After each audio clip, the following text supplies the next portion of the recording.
आपका ज्योतिष लाइव में। मैं हूं नंदिनी और मेरे साथ हैं ज्योतिष सेलिब्रिटी महाज्योतिषाचार्य पंडित के दुबे पद्मेश जी।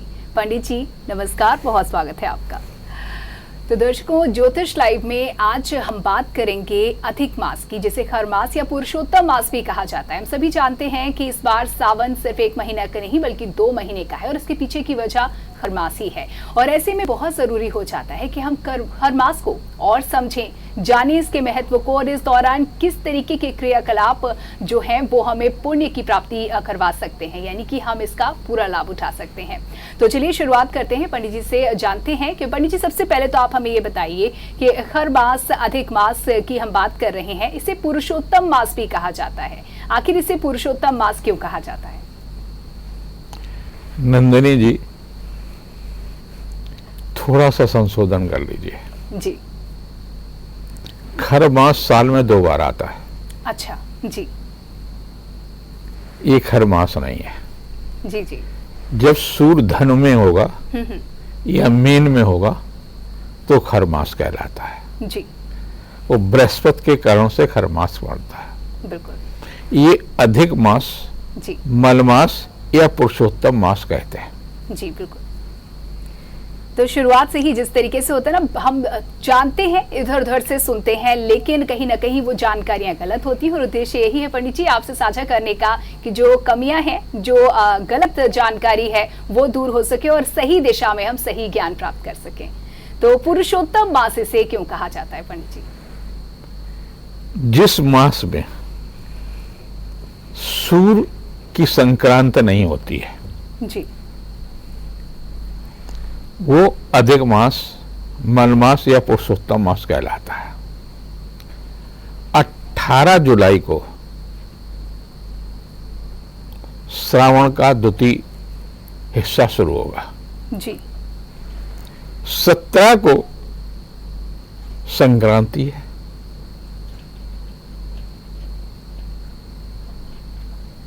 तो 18 से शुरू होगा तो एक दिन पहले संक्रांति होगी जी।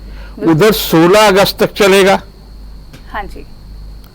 फिर 17 को संक्रांति है जी। तो इस बीच के मध्य में कोई संक्रांति नहीं है। 18 जुलाई से 16 अगस्त के बीच में सूर्य का राशि परिवर्तन नहीं है। सूर्य एक राशि से जब दूसरी राशि में प्रवेश करता है तो उसको कहते हैं सूर्य की संक्रांति जी। का निर्धारण सूर्य और चंद्रमा के अनुसार ही होता है। जी जी। काल गणना का आधार भी सूर्य और चंद्रमा है। जितने दुनिया में धर्म हैं उन सभी धर्मों का निर्धारण या तो सूर्य से होता है या चंद्रमा से होता है। जी। तो अधिक मास आम भाषा में ग्रामीण परिवेश में से मल मास की संज्ञा दी गई। जी। वेद व्यास जी ने इसे सर्वोत्तम मास यानी पुरुषोत्तम मास का, भगवान का मास कहा गया। जी जी। जिस प्रकार से भगवान को, राम को, श्री राम को पुरुषोत्तम कहा गया, इसलिए इसी प्रकार से मास को पुरुषोत्तम कहा गया। क्यों कहा गया? जी। इसमें जो कुछ भी आप दान करेंगे वो आपका दिया हुआ दान स्वीकार है। जी। आपका कोई रिश्तेदार है, कमजोर है, आर्थिक रूप से कमजोर है, आप उसको मदद करें, उसको आप दान देते हैं। आपके यहां सामान्य रूप से हम दान में अनजान लोगों को दान करते हैं जी। लेकिन इसमें जानकार लोगों को भी दान करेंगे। आप अपनी बहन को दान कर सकते हैं, अगर विवाहित बेटी है तो उसको दान कर सकते हैं, उसके पूरे परिवार के लिए सब कुछ भेज सकते हैं। और अन्न का दान श्रेष्ठतम दान माना जाता है। इस कारण से इसमें पुआ, मीठे से जो हनुमान जी चढ़ते हैं वो पुए बनाते हैं। जगह जगह पर रामचरित का, शिव पुराण का अनुष्ठान होता है। घरों पर पूजन पाठ अधिक बढ़ जाता है, क्योंकि इसमें मांगलिक कार्य नहीं होते। जी मांगलिक कार्य न होने के कारण से आपके पास समय बढ़ा, तो जब समय बढ़ा तो उसका कैसे आप सदुपयोग करेंगे। चतुर्मास चल रहे हैं, चतुर्मास में अधिक मास यानी पुरुषोत्तम मास भी है, तो आपको धर्म के कार्यों में जो कुछ भी करेंगे वो स्वीकार होगा भगवान शिव तक। जी बिल्कुल। देखिए, सावन का महीना है जो कि भगवान भोलेनाथ को समर्पित होता है, और ऐसे में ये बहुत अद्भुत मौका है भगवान भोलेनाथ को प्रसन्न करने का। पंडित जी, अगर बात की जाए तो अन्य किन देवताओं की पूजा करना बहुत ज़्यादा विशेष रूप से फलदायक हो सकता है? या जातक को आप राशिवार अगर बात की जाए तो किस तरीके से किस देवता की पूजा करने का ज़्यादा फायदा मिल सकता है? हर महीने का एक श्रावण का मतलब ये हुआ है, श्रवण नक्षत्र है। जी पूर्णिमा के दिन, जिस दिन रक्षाबंधन होगी उस दिन श्रवण नक्षत्र होगा। जी तो महीनों के नामकरण नक्षत्रों के आधार पर हुए। जी जैसे चैत्र का महीना है तो चित्रा नक्षत्र पर हुआ, बैसाख का महीना है तो विशाखा नक्षत्र पर हुआ, जेठ का महीना है तो ज्येष्ठा नक्षत्र पर हुआ। तो इसी प्रकार से 12 महीने जो नक्षत्र के आधार पर पूर्णिमा के दिन वो नक्षत्र होता है, इस कारण से उस महीने का नाम नक्षत्र के आधार पर दे दिया गया। अब अभ्रंश होते रहते हैं। अब जैसे किसी में के सावन हम कहने लगते हैं, जी जी तो सावन हमारा अभ्रंश है। जी जी शब्द है श्रवण, श्रवण। जी नक्षत्र है, उसी प्रकार श्रावण मास है। मास जो है श्रावण है, लेकिन अभ्रंश होते होते हिंदी में उसको हम सावन कहने लगे। गीतों में सावन ही प्रचलित हुआ क्योंकि लय सावन में बनती है। तो उस कारण से शब्द को, अक्षर को थोड़ा बहुत तोड़ मरोड़ लेते हैं।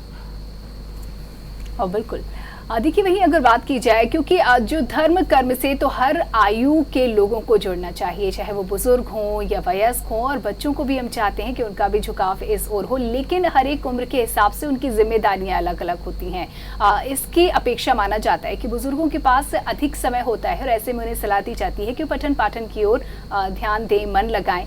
लेकिन जो युवा हैं जिनके पास समय की कमी, ऐसा माना जाता है कि समय की कमी होती है, टाइम मैनेजमेंट की कमी कह सके, ऐसे में इस दौरान किस तरीके से आप उन्हें सलाह देंगे कि वो धर्म की ओर अपना झुकाव, मन लगा सकें? कुछ ऐसा सलाह दें जिससे कम समय में उन्हें सत्कर्म की प्राप्ति हो और पुण्य की प्राप्ति हो।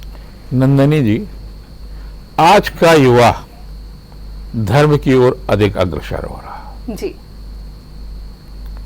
पहले बच्चों को माँ बाप पढ़ाने के लिए प्रेरित करते थे, जी आज बच्चे प्रेरित हो रहे हैं। माँ कहती है बेटा 17-18 घंटे हो गए, अब तो उठो, मत पढ़ो। जी जी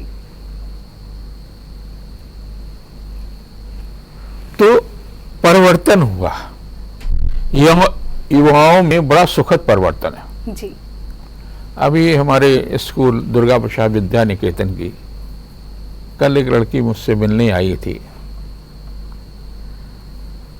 तो उसके 97.8% नंबर थे। अच्छा लगा जी। और उसका IIT में सिलेक्शन हुआ। वाह। पहली बार में IIT का सिलेक्शन हुआ तो हमने कहा तुम्हारे मन में कैसे हुआ आया कि हम इंजीनियर बने? बोले बड़ी दीदी भी यहाँ पढ़ती थी, वो फर्स्ट अटेम्प्ट में MBBS में आ गई थी, तो हमने सोचा हम फर्स्ट अटेम्प्ट में IIT में 15-16 घंटा वो भी पढ़ती थी, 15-16 घंटे हम भी पढ़ते थे। जी। तो अब बच्चे को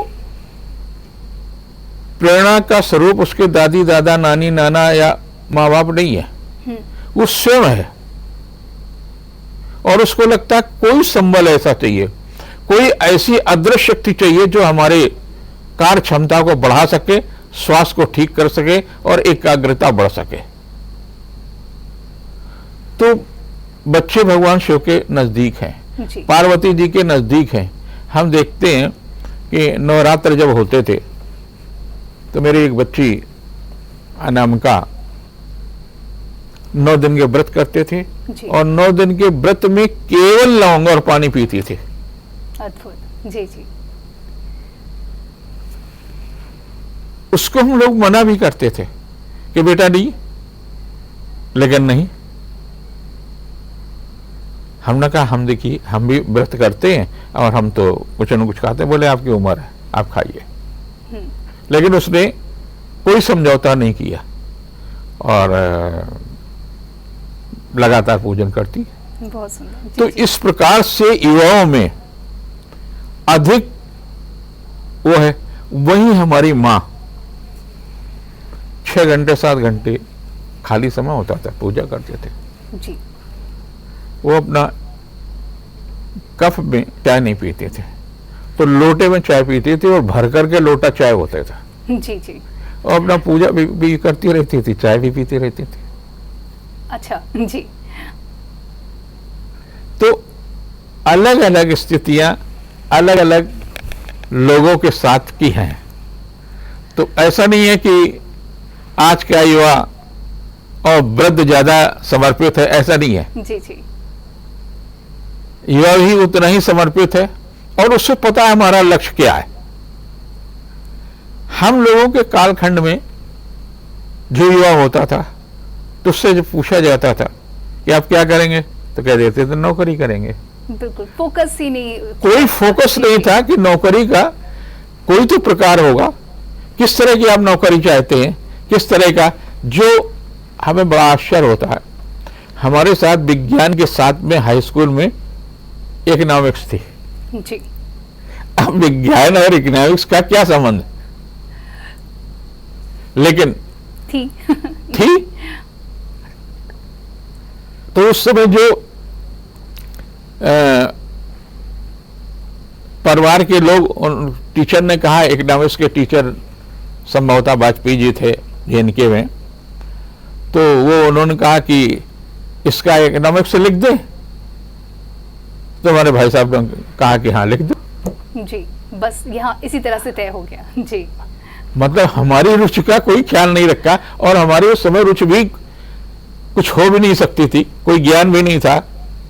बाकी हमारे साथ के लोग थे वो उन्होंने आर्ट ले रखी थी, लेकिन हमारे साथ में इकोनॉमिक्स थी और हम आर्ट के जो सब्जेक्ट के साथ में जो लोग होते थे उनके साथ में एक पीरियड जाना पड़ता था पढ़ने। जी। तो ये, लेकिन आज का विद्यार्थी अपने आप तय करता है। अभी हमारा पोता BIT में आया है तो उसने अपना खुद सब्जेक्ट तय किया, उसको माँ बाप या हमसे उसने कुछ भी नहीं पूछा, बोला नहीं नहीं दादू हम तो यही करेंगे। तो अब विद्यार्थी बहुत सजग है, युवा हमारा बहुत सजग है, उसके संस्कार लक्ष्यपूर्ण है। जी। वो उसी चीज को मानना चाहता है, उसी में लगा रहता है, उसी की सारी सब चीजों को देखता है जो उसके रुचि का और उसके साथ है। ऐसा नहीं है कि मोबाइल नहीं देखते, मोबाइल भी देखेंगे, सब कुछ करेंगे, लेकिन पढ़ाई के समय में अपना उनका प्रतिशत बढ़ाना है, नहीं तो हम इतने कंपटीशन के युग में नहीं आ पाएंगे, ये नहीं हो पाएगा, तो खुद पढ़ते। बिल्कुल। देखिए, ये दूसरा करेक्शन पंडित जी आपने आज किया मुझ में, जिस तरीके से 2 सवाल मैंने किए और आपने बिल्कुल इस बात को स्पष्ट किया कि मैंने एक सामान्य परिप्रेक्ष्य में ये बात कही कि युवाओं में कहीं ना कहीं तुलनात्मक रूप से कम होता है रुझान धर्म के प्रति, लेकिन नहीं, ये गलत बात साबित हुई और बहुत ही सुखद एहसास है ये देखते हुए कि युवा सही दिशा में जा रहा है। और अगर बात की जाए पंडित जी अधिक मास की, तो व्यवहारिक रूप से ये क्यों इतना महत्वपूर्ण हो जाता है? इसके महत्व को हम समझ रहे हैं, लेकिन आज के परिप्रेक्ष्य में किस तरीके से ये महत्वपूर्ण है? व्यवहारिक पक्ष इसका क्या है, ये भी जानना जरूरी है। हाँ, व्यवहारिक पक्ष ये है कि हम कफ, पित्त और वायु से पीड़ित हैं। जी। हम माने लड़के, लड़कियां, बुद्ध, वृद्ध सभी लोग पीड़ित हैं। जी जी। आप मेडिकली कोई ना कोई टेबलेट ले आए, कुछ भी ले आए, खा लिए, तो उससे थोड़ा सा समय के लिए लाभ मिल गया, स्थायी लाभ नहीं मिला। जी। तो स्थायी लाभ के लिए क्या किया हमारे जो मनीषी थे, वो बहुत दूरदर्शी थे। उन्होंने किया कि ये 4 महीनों में जो आपको कहीं न कहीं किसी न किसी प्रकार का तो उन्होंने पहला तो नियम ही बनाया कि सूर्यास्त के बाद या तो आप भोजन ना करें, जी या भोजन करें तो सूर्यास्त से पहले करें, और करें भी तो बहुत हल्का फुल्का करें। अगर आपको 4 रोटी की भूख है तो आप 1 रोटी से ज्यादा यानी 25% से ज्यादा नहीं करें। जी जी कारण आप देखते होंगे लैंप पोस्ट के पास खड़े होकर के, पहले तो दिया हुआ करते थे, जी लालटेन होते थे, और इतने पतंगे और कीड़े उसके आसपास मंडराते थे कि भोजन तो आप उसी के प्रकाश में करेंगे तो कुछ न कुछ तो चले जाएंगे। हम लोग बचपन में धनकुट्टी में रमाकांत हलवाई के पास शाम को 10-12 लोग जो है शाम को दूध पीने जाते थे नियमित रूप से। जी पैसे इकट्ठा हो जाते थे, महीने के महीने देते थे, और अग्रसर व्यायामशाला में व्यायाम भी करते थे। तो उसमें जो मच्छर गिर जाते थे तो उनसे कहते रमाकांत देखो फिर मच्छर गिर गया। अरे बोले भैया आप क्या बात करती, तो इलायची है। जी तो ये तो बहुत ही खतरनाक बात है। जी जी वो करते थे, निकाल के वो अपना दे देवा करके, कोल्ला में दूध मिलता था, पी करके आते थे। So तो वो called इलायची बैक्टीरिया निकाली का जाती थी। जी जी है वो गिरेगा, तो उससे आपको बचाव करने के लिए क्या करना है कि ये सारी सब चीजों को छोड़ देते हैं कि इसमें भगवान शिव को हम दूध चढ़ाएंगे, क्योंकि उस समय विज्ञान का या हम लोगों के समय में इतना सामान्य लोगों को ज्ञान नहीं था। जी आज टीवी और मीडिया के माध्यम से आम आदमियों तक जो है तमाम सारी चीजें पहुंच रही हैं और सही तरीके से पहुंच रही हैं। उस कारण से जो है लोग स्वास्थ्य के प्रति अब बहुत सजग है, एक्सरसाइज भी करते हैं, हमारे प्रधानमंत्री जी भी एक्सरसाइज करते हैं, सभी लोग समय निकाल करके अपने जीवन के लिए कुछ न कुछ समय जरूर दे रहे हैं। तो उसी एक श्रृंखला में ये हमारा धर्म है। धर्म आपको मानसिक रूप से और शारीरिक रूप से मजबूत बनाता है। धर्म विवाद में नहीं पड़ता। जी विवाद तो हम अपने स्वार्थों के लिए उत्पन्न कर देते हैं, ऐसा नहीं ऐसा तो ऐसा कैसे कर लेंगे, जिसको आसानी से भी हल किया जा सकता है। कुछ निहित स्वार्थ हो सकते हैं, कुछ परिस्थितियां हो सकती हैं, लेकिन धर्म आपको पूरी तरह से मानसिक और शारीरिक रूप से स्वस्थ करता है। जी अब इसमें अगर सूर्यास्त के बाद में भोजन न करना है तो इसमें धर्म कहां से आ गया? आपके स्वास्थ्य की बात कही गई कि तमाम प्रकार के बैक्टीरिया आपको काटेंगे, तमाम प्रकार के बैक्टीरिया आपको खुजली होगी, तमाम, तो उसके स्वस्थ रहने के लिए कहा गया। बिल्कुल। देखिए बहुत ही सुंदर और व्यवहारिक पक्ष भी हमने जाना अधिक मास का। वहीं अगर बात की जाए अधिक मास की, आध्यात्मिक रूप से क्या भूमिका सामने आ सकती है या इसका आध्यात्मिक पहलू क्या है पंडित जी? सूर्य धरती जो सूर्य की हमारे तमाम प्रकार की किरणें होती हैं, जी कुछ किरणें हमारे शरीर को नुकसान पहुंचाती हैं, कुछ किरणें शरीर को फायदा पहुंचाती, विटामिन डी भी देती है। तो जब जल की वृष्टि होती है तो जो शुरुआत का जल बरसता है जी पहले 2-3-4 राउंड में, वो जल आपके शरीर में तमाम प्रकार की समस्याएं उत्पन्न करते हैं।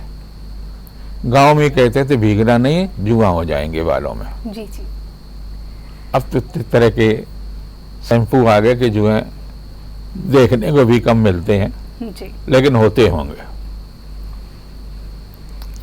और गांव में तो मुझे नहीं लगता कि कोई अछूता रहा हो, सबके हुए होंगे, हमारे भी हुए थे। जी हम 7 या 6 में पढ़ते थे तो जी, हुए थे, तो ये फिर हमारी माँ ने पूरे बाल ही घुटवा दिए थे। घर घर की कहानी। हाँ। जी तो वो सभी होते थे। तो ये आपको वर्षा के कारण से, जब वर्षा खत्म हो जाती है तो सूर्य की जो किरणें हैं उस शरीर को छेदती हैं। एक पुरानी कहावत है, बदरी की धूप जी और बेरी का कांटा और सौत का लड़का जिंदगी भर चुभता है। जी बहुत ही अद्भुत कहावत है ये। वहीं अगर बात की जाए पंडित जी, एक कहावत ये भी है कि पैसा तो हाथ का मैल होता है, लेकिन इसके बावजूद हर कोई चाहता है कि धन की प्राप्ति हो, यानी कि फाइनेंशियल तरीके तौर पर हम मजबूत रहें, और जो कि व्यवहारिक तौर पर जरूरी भी है। क्या अधिक मास के दौरान कुछ इस तरीके के भी उपाय हैं जो हमारे जो दर्शक हैं और जो श्रद्धा रखते हैं ज्योतिष में, इन सब में, उनको लाभ पहुंचा सके? मुझे नहीं लगता किस परिवेक्ष में पैसा हाथ का मैल बताया गया है। जी, कहावत है। कहावत है, मुझे नहीं पता है। जी, हमने देखा बड़े सिद्ध मंदिरों में जब आपका धर्माचार से निकटता होती है, वृंदावन में, बांके बिहारी में भी है, तो पहली दृष्टि में आपको ये बताया जाता है कि बांके के टोड़ी पे हीरा लगा है। जी, जी, उनकी ऊर्जा के बारे में आप क्यों नहीं बताते? वाकई इनके मुकुट में इतने चीजें लगी हुई हैं, इतने तरह के रत्न लगे हैं। तो पैसे का महत्व तो मेरे दृष्टि से जब से सृष्टि बनी होगी, बुद्धि का विकास हुआ होगा, लेकिन हवस नहीं थी। जी, आज हवस हो गई है। आपके पास जरूरत से ज्यादा पैसा है, फिर भी आपको हवस है। ये हवस विनाश की ओर ले जाती है। तो हवस के लिए अगर आप पैसा करते हैं तो आप कभी तृप्त नहीं हो सकता, उसका कोई उपाय नहीं है। जी, आवश्यकता के लिए पैसा चाहिए तो भगवान शिव से भी पैसा मिलेगा, उनकी पूजा से भी पैसा मिलेगा। आज मैं समाचार में देख रहा था, कई समाचार पत्रों में, कि एक किसान ने, महाराष्ट्र के किसान ने 18 लाख के टमाटर एक दिन में बेचे जी, और वो कई करोड़ रुपया अपने खेत के टमाटर से कमा चुका। बताइए, टमाटर को बेचकर करोड़पति हो रहा है। जी, तो भगवान शिव ने उस पर कृपा की ना,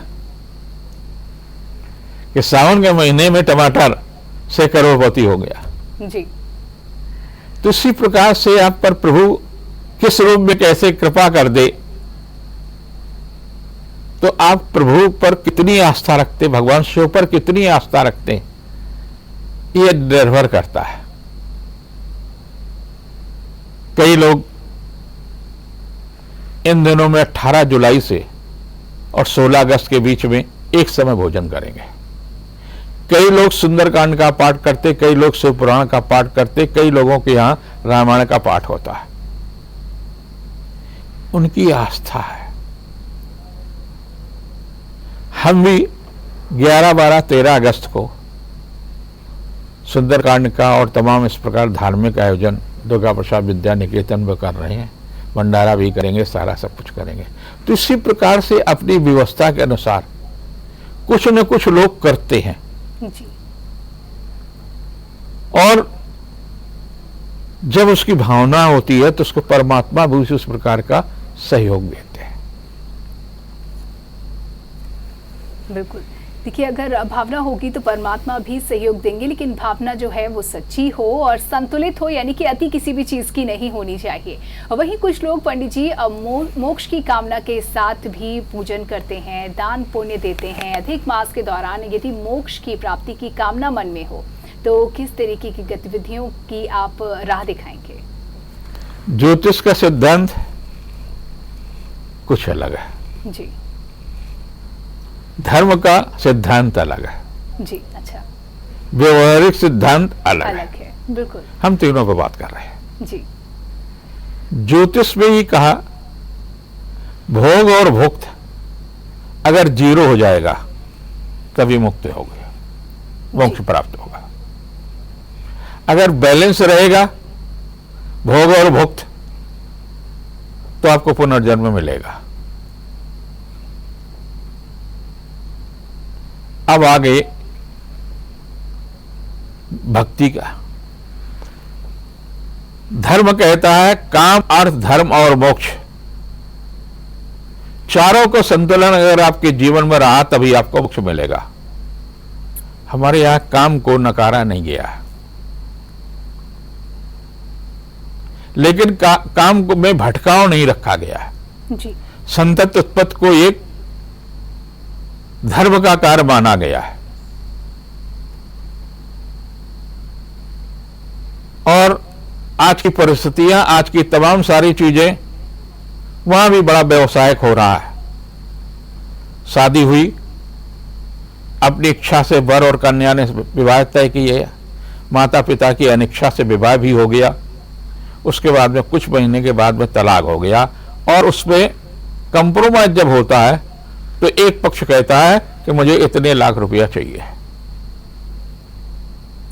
जी। ये तो धर्म विरुद्ध कार्य हुआ ना। बिल्कुल। आप मोक्ष की बात ही बेकार करते हैं।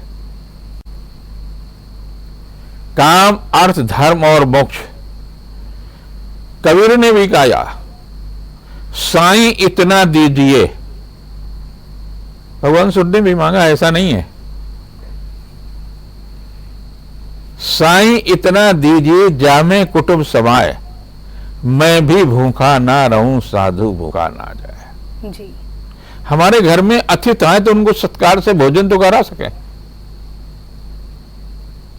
आपके संबंधित लोग, रिश्तेदार आ जाए तो उनको आप भोजन तो करा सकते, साधु सन्यासी आ सके तो उनको भोजन तो कराए। इतनी सामर्थ्य तो जरूर प्रभु दीजिए, इसके बाद बेकार है। बिल्कुल। तब आपके अंदर, जब आप काम का क्लास पास कर चुके, अर्थ का क्लास कर चुके, तो धर्म के कार्य में रुचि लेंगे, तो वहां बेईमानी नहीं करेंगे कि किसी जो है धर्म के काम पर चंदा इकट्ठा किया, जी जी, और अपने निजी कार्यों में इस्तेमाल कर लिया। जी। फिर ये नहीं करेंगे। आपने धन अर्जित किया और धर्म के कार्यों में लगाया, आपने परिवार बनाया, परिवार को सुरक्षित व्यवस्था दे दी। परिवार को 25 वर्ष बहुत होते, 50 वर्ष के बाद में तो आपको जरूरत ही नहीं है। जी। और अगर उसके बाद में आपका 25 साल का लड़का कुछ करने योग्य नहीं है तो उससे आप अपेक्षा भी मत करिए। फिर उसके लिए आप जो है, जैसे मैं अभी एक कार्यक्रम के सिलसिले में कहीं गया हुआ था, तो एक लड़का भी हमसे आया मिलने के लिए वहां। तो उसकी सोच पर मैं अभी तक सोचता हूं, ऐसी सोच क्यों है। जी। हमने कहा तुम लोन लेकर के क्या करना चाहते हो। बोले लोन लेकर के वापस कौन करता है।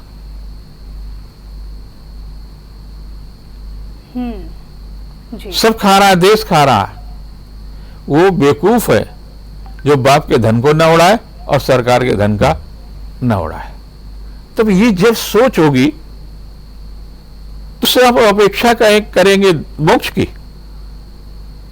धर्म की, काय की अपेक्षा करेंगे।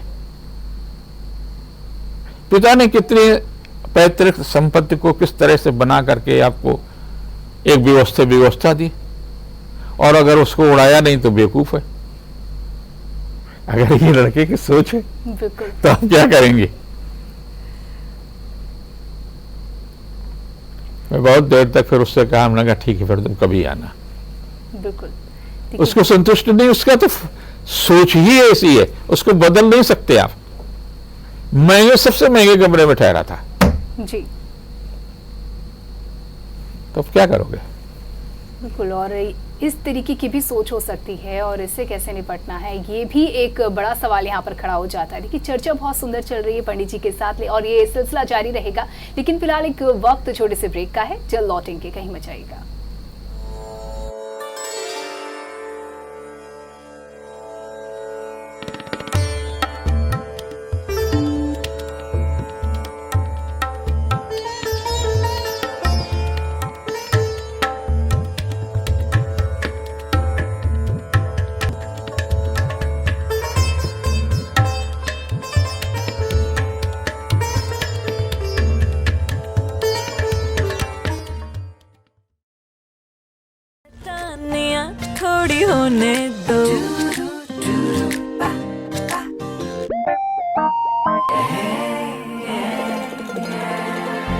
ये तो इनके रोज का काम है और मेरे इस मुश्किल काम को आसान बनाता है विदिशा डिटर्जेंट पाउडर। इसका मल्टी एंजाइम फॉर्मूला दाग धब्बे निकाले प्यार से और रखे कपड़ों का रंग और चमक बरकरार। विदिशा डिटर्जेंट पाउडर और केक अब चमके प्यार से।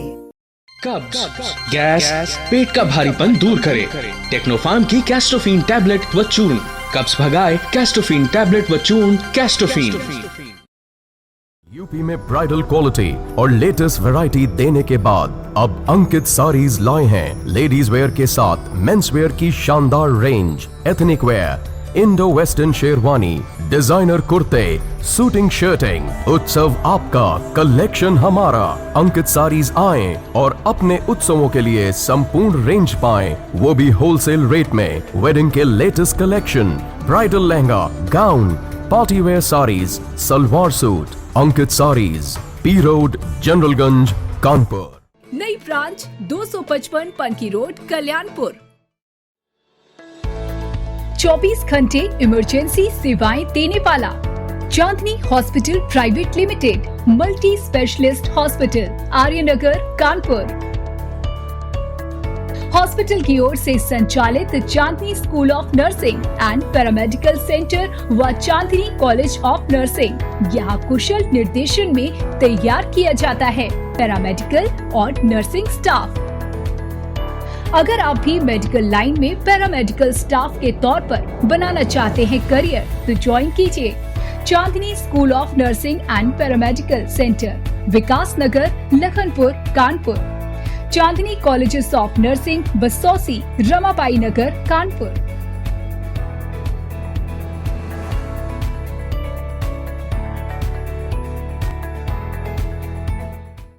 धन्वंतरी सुपर स्पेशलिटी हॉस्पिटल, दक्षिण कानपुर का एकमात्र super speciality hospital, CGHS, QCI और NABH द्वारा प्रमाणित। दक्षिण कानपुर में सभी तरह के विशेषज्ञों से सुसज्जित एकमात्र super speciality OPD, round the clock critical care expert द्वारा कवरेज एवं अत्याधुनिक मशीनों से लैस ICU। कानपुर के एकमात्र विश्व स्तरीय super speciality fully SS modular OT, सभी प्रकार के कैंसर का विश्व स्तरीय इलाज।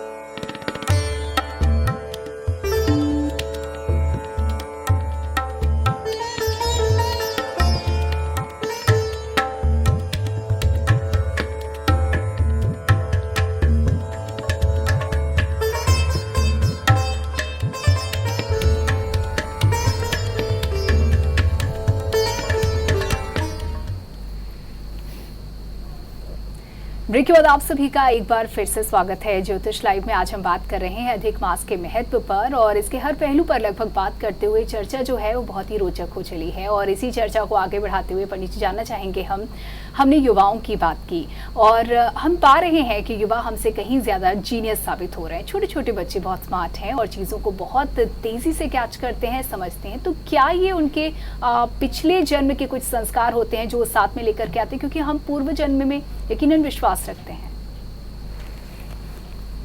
प्रश्न मजबूत है जी, जिज्ञासा भी मजबूत है जी। आपने देखा होगा बहुत घरों में मूक बच्चे पैदा हो रहे हैं जी। बच्चों को बचपन में ही लकवा मार जाता है जी। बच्चों को बचपन में ही तमाम प्रकार की बीमारियां हो रही हैं। कहीं कैंसर हो रहा, कहीं कुपोषण हो रहा है और इनकी संख्या लाखों में है। अब यहाँ क्या आप सोचेंगे? ये कैसे फिर? देखिए, इसमें दो तीन चीजें बड़ी धर्म के अनुसार बहुत जरूरी है समझना। जब बच्चा गर्भ में होता है तो मां के संस्कार उन 9 महीनों में क्या होते हैं?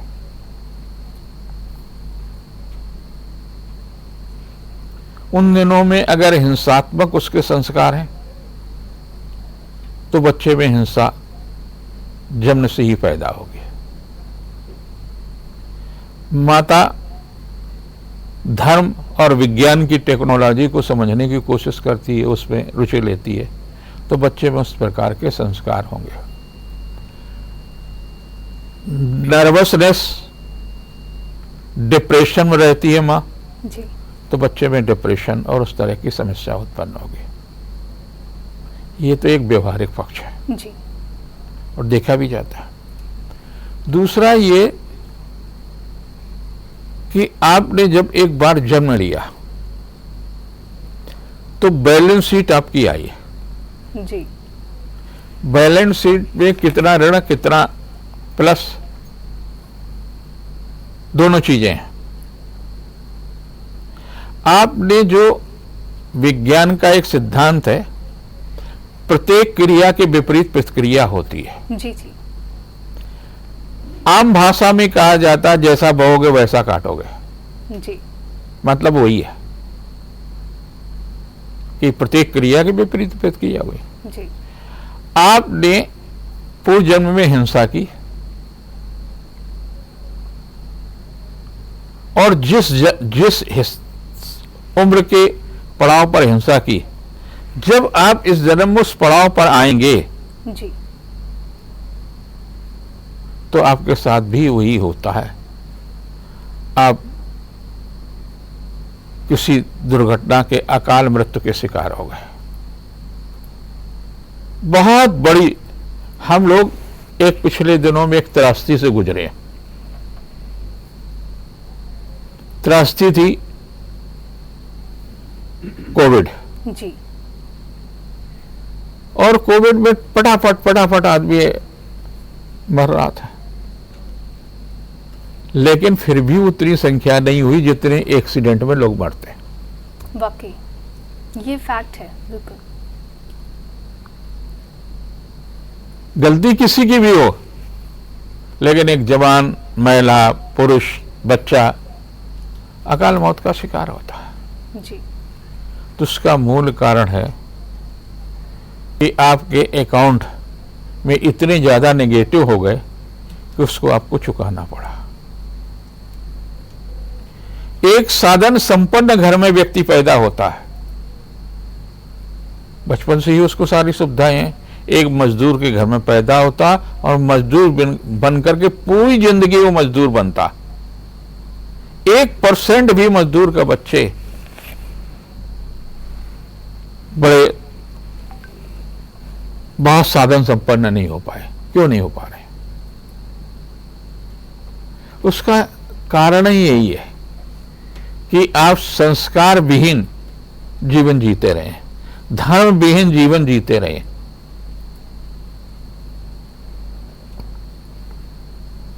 एक मूल व्यक्ति जी, जिसके कम ज्ञान है वो अपराध कम करता है, उसको तनाव कम मिलता है, जी, आराम से सामान्य रूप से अपना जीवन जीता, सामान भगवत भोजन करके जिंदगी को पार कर लेता। खुश रहता है। जी, और एक बहुत अच्छा टेक्नोलॉजिस्ट IIT करके IAS होता, IPS होता, फिर क्यों सुसाइड कर लेता? वाकई। और ये सवाल छोड़ जाता है कि आखिर इन्हें क्या तकलीफ थी। भाई सर्वोच्च सत्ता का आप अंग है, फिर उसके बाद आपको क्या? और उसके बाद में अगर वो व्यभिचार करने पर उतर आता है तो उसको इतने पैसे की जरूरत क्या है? जितने पैसे वो जो नहीं जरूरत होने पर भी आपने इकट्ठा कर लिया। इसे कहते हैं हवस, और हवस के दुखद परिणाम आपको भुगतने पड़ेंगे, इस जन्म में चाहे उस जन्म में। एक बड़ी छोटी सी कथा मैं सुना सकता हूं? बिल्कुल, जरूर सुना सकते हैं आप, हम चाहेंगे। जी, महाभारत का युद्ध समाप्त हो गया, भीष्म पितामह मृत्यु शैया पर पड़े हैं। उत्तरायण का प्रतीक्षा कर रहे हैं एवं अपना शरीर, क्योंकि उनको इच्छा वरदान था कि जब वो चाहेंगे तभी मृत्यु होगी। पूरे तीर उनके शरीर में चुभे हुए हैं, सर से लेकर के पैर तक, एक पार से दूसरे पार तक आपको एक कांटा लग जाता, कितनी पीड़ा होती है, और वो पीड़ा उनको भी हो रही है। एक दिन उनकी अश्रुधारा बह रही, किसी से कुछ नहीं कह रहे। युधिष्ठिर जाते हैं, भीम जाते हैं, अर्जुन जाते हैं, सब लोग जाते हैं, लेकिन वो किसी से कुछ नहीं कहते। महाराज विदुर जाते हैं तो उनको पीड़ा देख करके बहुत दुखी हो जाते हैं, और वो कृष्ण जी के पास पहुंचते हैं कि पितामह की अश्रुधारा रोक नहीं रही सुबह से। कृष्ण पहुंचते, कृष्ण को प्रणाम करते हैं। हे वासुदेव, मुझे अपने 3 जन्म का स्मरण है, मैंने ऐसा कोई कर्म नहीं किया जिसके कारण से इतना पीड़ा का साथ जीवन अंत करना पड़ रहा हो। उन्होंने उनके आज्ञा चक्र को जागृत किया तो देखा कि उससे पहले जन्म में एक युवा के रूप में भीष्म रथ से जा रहे हैं जी। रास्ते में एक सर्प रास्ता नहीं दे रहा है। इनके मन में आया अगर हम रथ चढ़ा देंगे तो सर्प मर जाएगा, तो उन्होंने उसको तीर से, धनुष बाण से उसको हटाने की कोशिश की, और ऐसा उसको बाण लगा कि सामने बबूल के पेड़ में जाकर के वो फंस गया, और बबूल के कांटों से उसके रक्त निकल रहा। जी। बोले उसका प्रायश्चित है।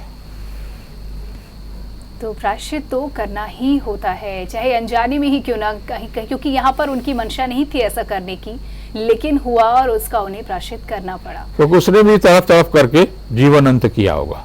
बिल्कुल। तो देखिए, हम सभी चाहते हैं कि हम सही राह पर चलें, हमसे अनजाने में भी कोई भूल ना हो जाए। वहीं अगर बात करें पंडित जी, तो अधिक मास के इसी लक्ष्य को ध्यान में रखते हुए इस दौरान किस देवी देवता की आप पूजा करने हमें चाहिए या किसकी नहीं करनी चाहिए, इसके बारे में भी हमें बताएं। बहुत अच्छा सवाल है। हमारे पिताजी भगवान शिव के उपासक थे। जी। जीवन के अंतिम दिन तक उन्होंने पूजा करके ही उनका जीवन का अंत हुआ 29 जून 1960 को। कोई कष्ट नहीं, जी। हृदय तो रुक गई। मेरी मां नियमित रूप से कन्हैया की पूजा करते थे, मथुरा जाती थी, वृंदावन जाती थी। जी। ठीक 30 साल बाद 29 जून को 1990 में उनकी मृत्यु हो गई। उन्हें कृष्ण के अलावा किसी को पूजे नहीं। व्रत होते थे, वो व्रत ट्रेडिशनल जो व्रत होते थे, करवा चौथ के, फलाने ढिकाने जितने भी होते थे वो करती थी, जी। लेकिन उनके आराध्य कृष्ण थे। अशांतपूर्ण उन्होंने अपना जीवन संज्ञान से रहा, लेकिन शांतपूर्ण उन्होंने मृत्यु को वर्ण किया। तो आपकी आस्था कहां है? ज्योतिष के जन्म कुंडली के अनुसार तो आपको कौन सा देवता फलेगा वो एक अलग बात है, जी। लेकिन आपकी आस्था कहां है? अभी मैं डॉक्टर रमेश वर्मा के पास बैठा था तो उन्होंने एक कार्ड हमको दिखाया, बोले आपको पंडित जी इसमें चलना है, हम चलेंगे। 18 जुलाई से और 16 अगस्त तक अखंड रामायण एक परिवार करा रहा है। 28 दिन तक एक परिवार अखंड रामायण करेगा, तो आस्था उनकी तो हनुमान जी और राम में है, बिल्कुल। उनका तो शिव जी का जबकि महीना। तो आपकी आस्था जिस देवी देवता में है उस पर आस्था स्वयं भगवान कहते हैं, तू संकल्प ले, मैं उसे सिद्ध कर दूंगा। जी। तो आप संकल्प के साथ आप पूजा तो करें भगवान शिव की। हमारे पास एक कर्मचारी शिवम गौतम, जी टाइप करता है, वीडियो बनाता है, सारा सब कुछ, अच्छा लड़का है। जी जी उसने देखा कि मैं प्याज लहसुन भी नहीं खाता, जी व्रत करता हूं, पूरे नियमों को करता हूं। वो भी व्रत करने लगा, उससे किसी ने नहीं कहा। जी हर सोमवार को परमठ जाने लगा। तो ये है कि अगर आपके अंदर संस्कार उत्पन्न होना है तो आपकी समीपता कहीं न कहीं ऐसी जगह से हो जाएगी जिससे आप प्रभावित होकर के वो कार्य करने लगेंगे और उसका भविष्य में लाभ मिलेगा। वाकई पंडित जी, चलते चलते क्या कुछ संदेश हमारे दर्शकों को? 2 वाक्य। अधिक मास त्याग का मास है। क्या आप छोड़ सकते हैं? दूध छोड़ सकते हैं तो दूध दान करें। अन्न छोड़ सकते हैं तो अन्न दान करें। जी हमारा शास्त्र कहता है जीवन को जीवंत करने के लिए लोभ से दूर होइए और भय मुक्त रहिए, आपको मोक्ष मिल जाएगा। बहुत सुंदर, बहुत बहुत धन्यवाद पंडित जी इन तमाम जानकारियों के लिए। और इसी के साथ ही आज के ज्योतिष लाइव में इतना ही। दीजिए इजाजत, नमस्कार।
मेहरोत्रा डेंटल की 2 branch, Mehrotra super speciality dental clinic, G2 Ratandham apartment, Makrobutganj, Kanpur, Mehrotra hi tech dental centre, G1 Ratan Ashish apartment, next to Sindhi colony, gate number 1, Shastri Nagar, Kanpur.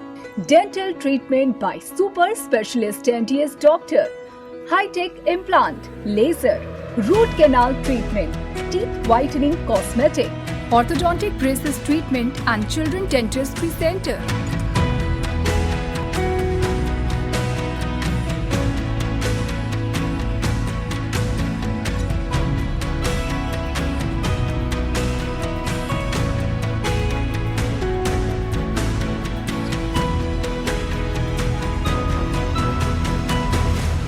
Mehrotra dental की 2 branch, Mehrotra super speciality dental clinic, G2 Ratandham apartment, Makrobutganj, Kanpur, Mehrotra hi tech dental centre, G1 Ratan Ashish apartment, next to Sindhi colony, gate number 1, Shastri Nagar, Kanpur.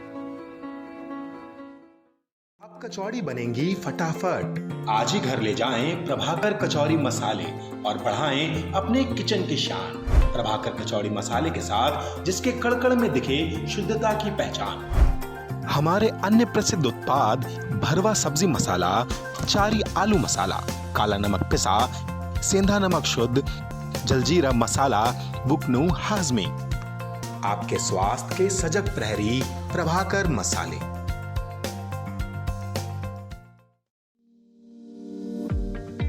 Shankar Kartik नेत्रालय अब आपके शहर कानपुर